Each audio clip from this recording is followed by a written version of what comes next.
Hello, guys. Today's discussion on this short video is going to be on business model.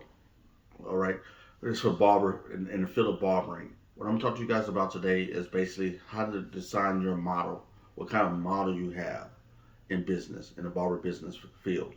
So when you decide to step out from being just a barber and you want to go and open up your own barber shop, you must first understand and to establish a business model, be it sole provider, be it LLC, a limited liability company or corporation, be it a small corp or large corp, or just be it as an independent barber, just going to do a DBA, doing business as. There's various ways you can look at it in this field and also have a business structure. Okay, that's why it says a business model. When you model something, you got to have, again, something I mean, so clarity for what I mean by business model. When you go look at a new complex with a lot of apartments on there, homes that you could buy, they always have a model home for that area, for that community. Like they sell all these houses over here in this area that have a model house where you can go and view the house, and they tell you the bathroom might be different.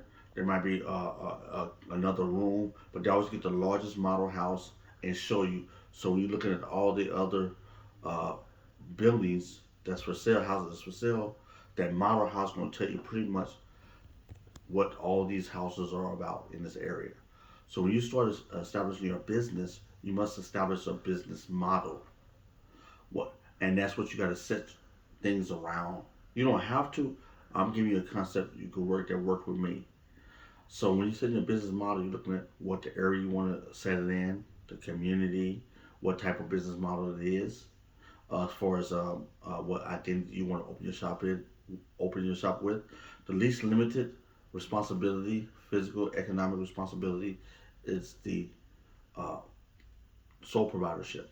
It's risky, but you can actually stay within the shop and work as a barber and run your own business under another business.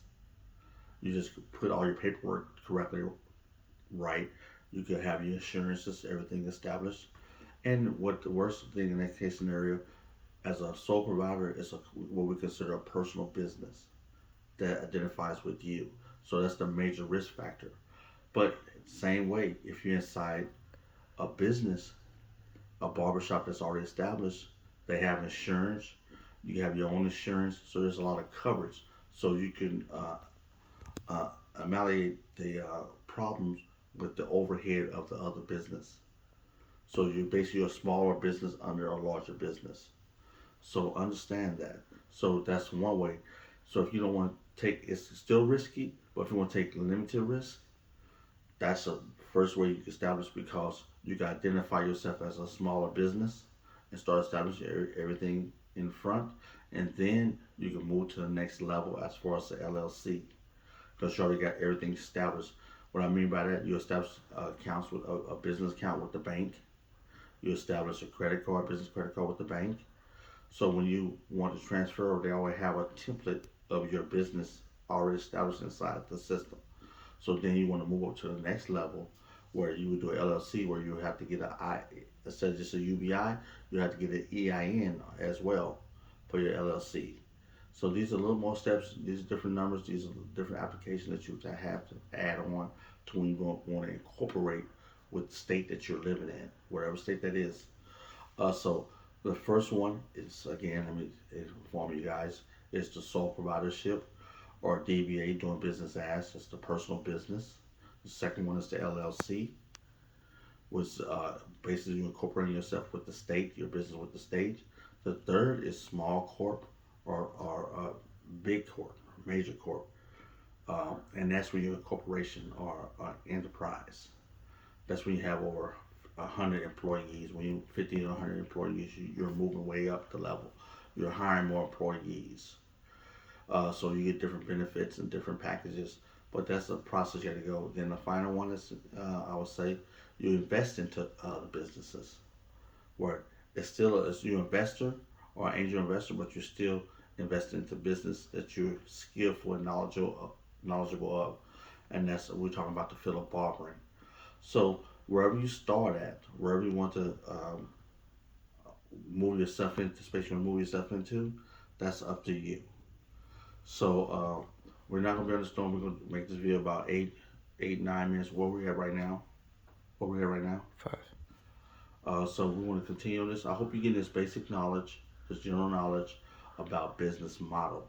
First, establish a business model inside your business, and start learning all about that model. Come closer. So I want you to be able to hear this. It's very important. The model is one of the first things you should establish and understand all about the model.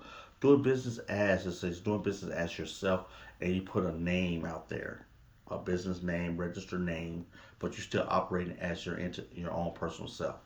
But you might go get a checking account set up with that business name. You're doing all this. You're doing all the footwork. You might set up other operations with their business name. You might put your registered business name under your vehicle as a business. You can start setting things up of that nature. But as an independent personal business, you're doing a lot of the footwork, and you do a lot of paperwork. You got to get a lot of attorney.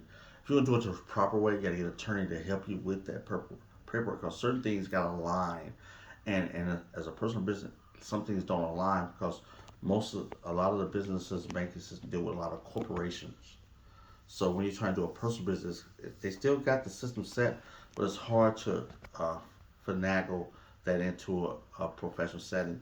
And that's why they prefer some. When I've talked to some bankers, I'm not saying no names, is they prefer LLCs or corporations because everything's the system is aligned with corporations. But you can start as a small business. You start as a personal business, whatever you want to do, and leverage your way up. No one. I'm gonna give you guys the basics because no one is really talking too much about the basics, the leveraging. Most people tell you go become LLC. Quite naturally, you can get your. I'm not gonna lie, you can go get an LLC. Well, but my question is, why would you get an LLC and you don't have no experience? That doesn't, in my opinion, doesn't make any sense. And some people say, well, you get past all the rigmarole and all the basic stuff and all the problems that you. But in business, it's all about untying knots or untying problems. That's what I call untying knots. Uh, equalizing the problems, and when you equalize a problem or you untie a problem, you learn, you grow, you develop. So this is very important in the field of business, especially in the barber field. So take your time, find out what business model you want to move into. It can be small personal business, a sole proprietorship. It can be a LLC. It could be a small corp. It could be a large corp, or it could be an investment firm where you're just investing, angel investment, like TV shows about, like people that do, like you might want to partner up with somebody that want to open a business. Say, okay, I'll be 30%, you be 70%. You run all the operations. I'm just going to invest in your business because I believe in your business plan and your marketing plan.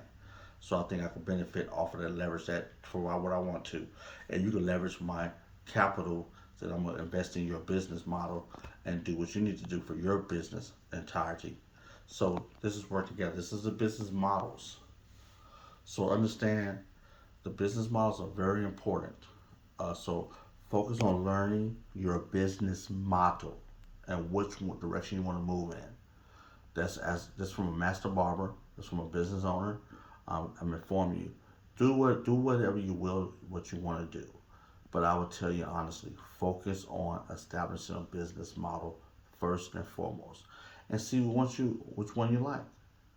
You know, it's up to you. There's no obligations. There's no force. It's free will because it's not an employee status. You are self-employed. You're 1099.